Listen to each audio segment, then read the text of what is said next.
O Senhor esteja convosco. Proclamação do Evangelho de Jesus Cristo segundo Mateus.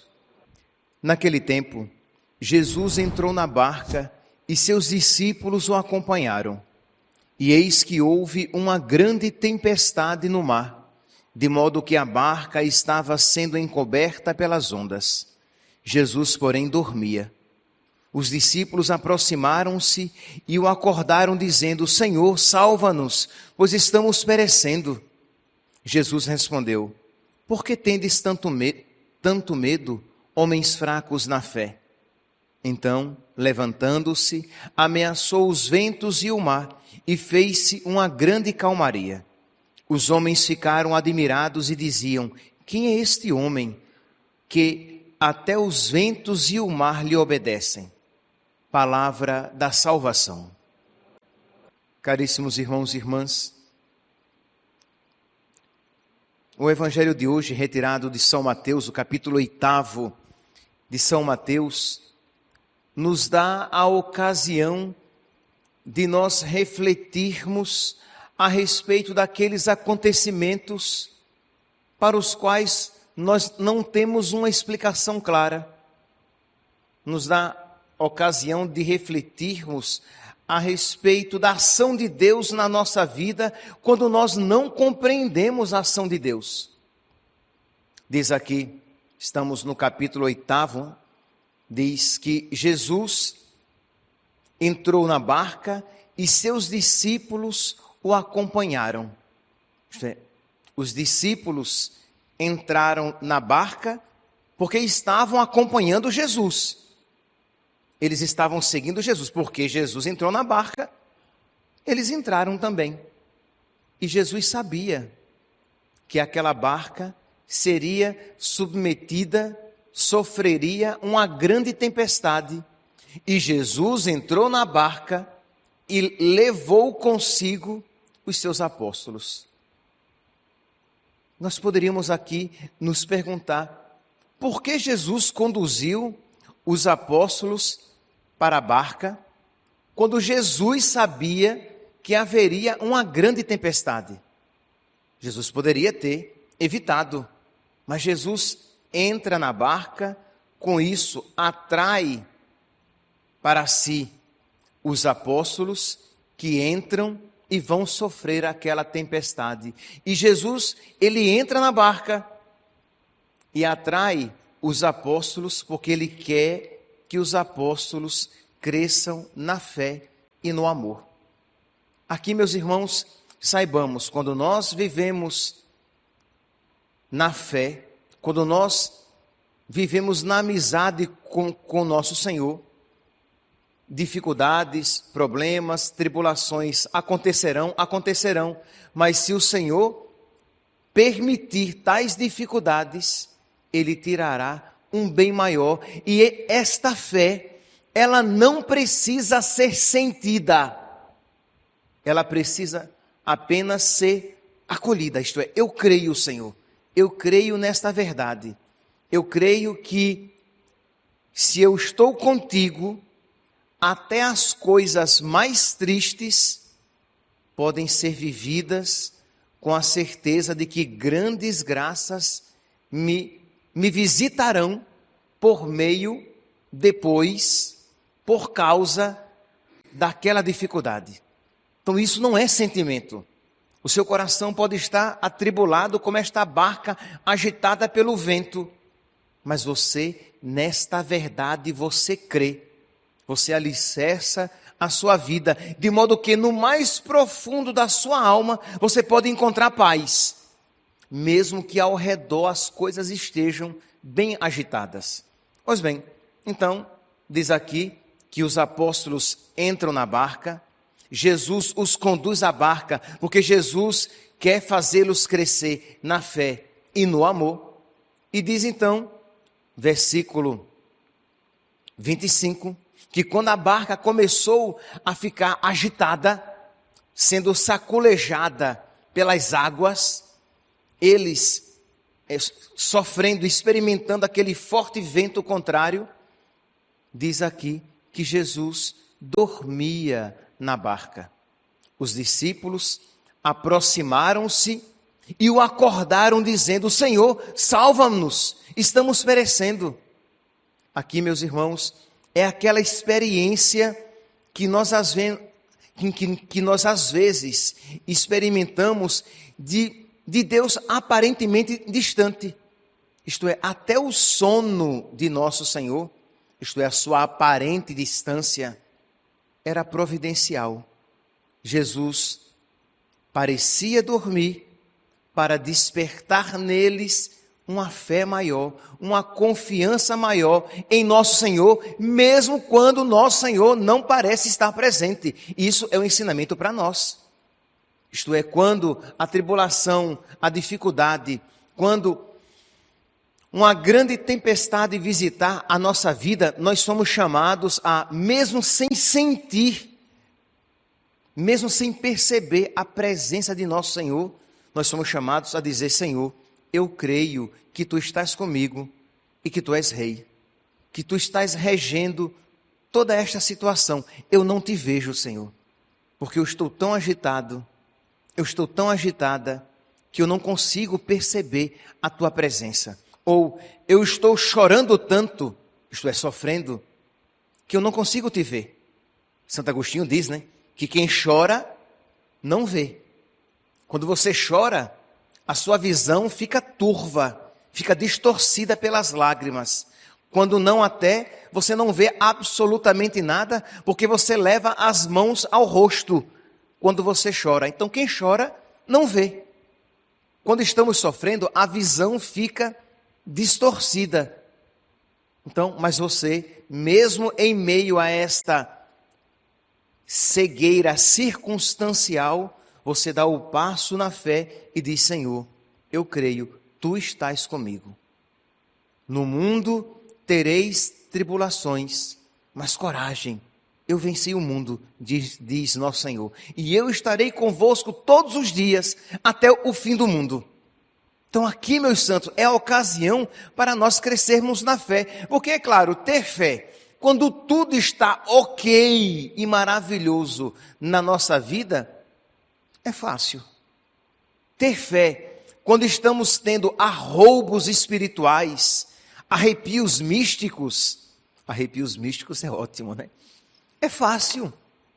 Mas ter fé, com lágrimas nos olhos, ter fé com o coração apertado, ter fé com a vida totalmente desarrumada, com as coisas desajustadas, ter fé nestes momentos, aí sim, é uma ocasião propícia para ter uma fé forte e é uma ocasião propícia para crescer na fé, mas é claro que nós não gostamos. Ok, mas nós acolhemos, se Deus permitiu ou se Deus enviou, é porque há um grande presente escondido naquele sofrimento, como havia um grande sofrimento escondido naquela tempestade. Por isso que Jesus permitiu aquela tempestade. Não só permitiu, Jesus os levou para aquela tempestade. Se nós pegarmos este mesmo texto no Evangelho de São Marcos, no capítulo 4, versículo 38, lá os apóstolos são até mais enfáticos. Eles dizem: Senhor, estamos perecendo e Tu não te importas? Aqui eles não dizem isso. Eles dizem apenas: Senhor, salva-nos, pois estamos perecendo. Lá em Marcos, capítulo 4, versículo 38, estamos perecendo e Tu não te importas? Isto é, pareces Tu que podes fazer alguma coisa, Senhor. Tu não fazes nada. Mas o guarda de Israel não dorme e nem cochila, e o meu Pai trabalha sempre. Deus está sempre agindo. Pode ser que nós não vejamos a sua ação. Pode ser que nós tenhamos a experiência de que Deus não está fazendo nada. Mas, meus santos, Ele nos ama. Ele não vai nos deixar à nossa própria sorte. O meu Pai trabalha sempre. Então o Senhor está sempre trabalhando, está sempre pelejando, está sempre labutando para a nossa salvação. Então não vamos dar a nosso Senhor essa tristeza de quando estamos sofrendo, nós jogamos impropérios na cara de Deus. Começamos a reclamar, a entristecer o coração dele. Não, talvez, muito provavelmente, não sejamos como Santa Teresinha, que quando sofria, ela não queria nem... Melhor, ela queria esconder as suas lágrimas para que Jesus nem as visse. Talvez nós não sejamos como ela. Isto é, nós vamos chorar e vamos deixar nosso Senhor ver que estamos chorando. Mas mesmo com lágrimas nos olhos, nós iremos dizer: Senhor, eu estou sofrendo. Eu estou sofrendo até feio, não estou sofrendo bonito, mas eu creio em Ti, Senhor. Eu estou sofrendo, Senhor, e eu estou fazendo um papelão nesse meu sofrimento, mas eu não quero, Senhor, desconfiar do Teu amor. Mas está doendo. Pronto, ok, tá bom. Você vai chorar na presença de nosso Senhor, mas você não vai dar tristeza a Deus, duvidando do amor dEle. Você vai dizer: Senhor, eu não compreendo, mas eu creio no Teu amor. Não façamos, meus irmãos, não façamos como Santa Marta fez antes de ser santa. Quando Lázaro, seu irmão, morre, ela corre ao encontro de Nosso Senhor. Vocês vão encontrar lá em João, capítulo 11, versículo 21. Ela corre ao encontro de Jesus e diz: Senhor, se estivesses aqui, meu irmão não teria morrido. Isto é, nós sempre temos a tendência de achar se Deus estivesse comigo, a desgraça não teria acontecido. Foi mais ou menos isso que Santa Marta disse. Se o Senhor estivesse aqui, meu irmão não teria morrido. Como ele morreu é porque o Senhor não estava aqui. Então, se o Senhor estivesse comigo, eu não estaria sofrendo. Se eu estou sofrendo, é porque o Senhor não está comigo. Se o Senhor estivesse comigo, aquela tribulação, aquela tempestade não teria sobrevindo sobre a minha vida. Mas como ela veio, é porque o Senhor não estava presente, o Senhor estava dormindo, e não é verdade. Podem coexistir, e não serão poucas as vezes, muitas vezes, cruz e Cristo. Isto é, a cruz vai nos visitar, a dificuldade vai nos visitar, o sofrimento vai nos visitar, e Jesus estará presente naquele sofrimento. Se nós tivermos fé, se nós estivermos no amor de Deus, a cruz e Cristo virão sempre juntos, nunca a cruz sozinha. E será sempre uma ocasião de nós crescermos no amor de Deus. Então, qual deve ser a nossa atitude? Com o coração apertado, com lágrimas nos olhos, em meio à dificuldade? Um ato de fé. E repito, não depende do sentimento. Você vai, em meio àquelas dificuldades, dizer: Senhor, eu creio no Teu amor. Eu creio, Senhor, que Tu estás presente. E eu convidaria aqui a que você visitasse as dificuldades que já aconteceram na sua vida e tivesse essa atitude de fé. Mas, padre, mas já passou. Mas você pode voltar àquela situação e dizer: Senhor, eu creio, Tu estavas ali. No momento da tribulação, eu não disse isso tão claramente. A minha fé não foi tão clara assim, mas Tu estavas ali, Senhor. Eu creio. E se por acaso você estiver vivendo agora, você tem a oportunidade de dizer agora: Senhor, eu creio, Tu estás comigo. Meus irmãos, se você tiver um pouquinho de idade e um pouquinho de caminho na fé, você já experimentou isso. Isto é, você já passou por dificuldades, por tribulações na sua vida, e você viu que Deus estava presente e que Deus tirou algo muito bom daquele sofrimento. Você olha para trás e vê o quanto você cresceu com aquela tribulação, com aquele sofrimento, que foi sensivelmente agradável? Não, foi desagradabilíssimo. Foi desagradabilíssimo. Mas quando você olha para trás e você vê os frutos espirituais que você colheu com aquelas dificuldades, se você tiver um pouquinho de fé, você vai dizer: Senhor, eu teria passado por tudo aquilo novamente. Valeu a pena. Porque graças àquela ocasião de sofrimento, graças àquela ocasião de tribulação, eu cresci na fé. E eu tive a oportunidade de te amar na dor, de te amar com lágrimas nos olhos. E como isso, Senhor, me fez crescer no amor a ti. Pode ser que você agora não veja com tanta clareza, mas se você olhar os eventos passados, você provavelmente verá situações semelhantes. E você deve então, iluminado por aquelas circunstâncias, por aquelas situações do passado, você dá o passo na fé e diz: eu creio que o Senhor tem graças maiores ainda para me conceder. E eu não compreendo, Senhor, parece que tudo está bagunçado por um furacão.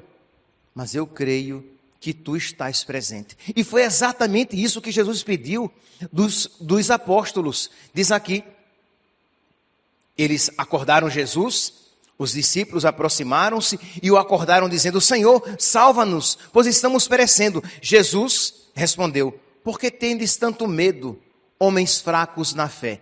Jesus não tinha ainda feito o vento se calar e o mar se acalmar. Jesus os chama à fé com o vento forte e o mar agitado, homens de pouca fé. Porque seria fácil Jesus dizer homens de pouca fé, depois que tivesse acalmado o mar e calado o vento. Mas com o vento ainda forte e com o mar ainda agitado, Jesus os chama à fé, homens de pouca fé, homens fracos na fé. E aí em seguida, levantando-se, ameaçou os ventos e o mar e fez-se uma grande calmaria. Mas na tempestade, na tribulação, Jesus os convida à fé, repreendendo-os, homens fracos na fé. Meus irmãos, peçamos, tenho certeza, meus santos, absoluta, que todos nós precisamos crescer na fé e no amor. Tenho certeza absoluta que todos nós podemos sofrer de uma maneira mais digna de um filho de Deus, de alguém que é templo do Espírito Santo, de alguém que foi lavado pelo sangue de Cristo e sustentado por este mesmo sangue na Eucaristia. Tenho certeza que todos nós podemos sofrer de uma maneira que tal experiência nos conduza a uma fé mais forte, a uma fé mais firme, a um amor mais verdadeiro, a um amor mais profundo. Peçamos a Deus esta graça. E se você estiver passando pela tribulação, agora é o momento favorável. Porque não há como crescer na fé e no amor desta maneira sem passar pela tribulação, sem passar pelo sofrimento, sem experimentar o cadinho da cruz. Mas se você já estiver passando por isso, eis o momento favorável, eis o dia da salvação, é agora. Peça a Deus. E se você estiver passando por um momento tranquilo, peça a Deus essa graça quando o sofrimento visitar a sua vida, porque vai visitar. Ah, Padre, o Senhor também fica profetizando desgraça. Não estou profetizando desgraça nenhuma. Eu só tenho 2 neurônios, o Tico e o Teco, que são católicos. E eles sabem que na vida tereis tribulações. Não estou profetizando nada. Não sei se será amanhã ou daqui a um ano, mas eu sei que será. Só se você morrer amanhã. E morrer de morte rápida. Porque senão até o processo de morte será uma ocasião de você expressar a sua fé. E crescer na fé e crescer no amor a nosso Senhor. Então vamos lá. Pedir a nosso Senhor que nos conceda esta graça, para que em todas as circunstâncias da nossa vida, principalmente as mais dolorosas, as que nos fazem sofrer e chorar, nós tenhamos a oportunidade de crescer na fé e no amor a nosso Senhor. Louvado seja nosso Senhor Jesus Cristo, para sempre seja louvado.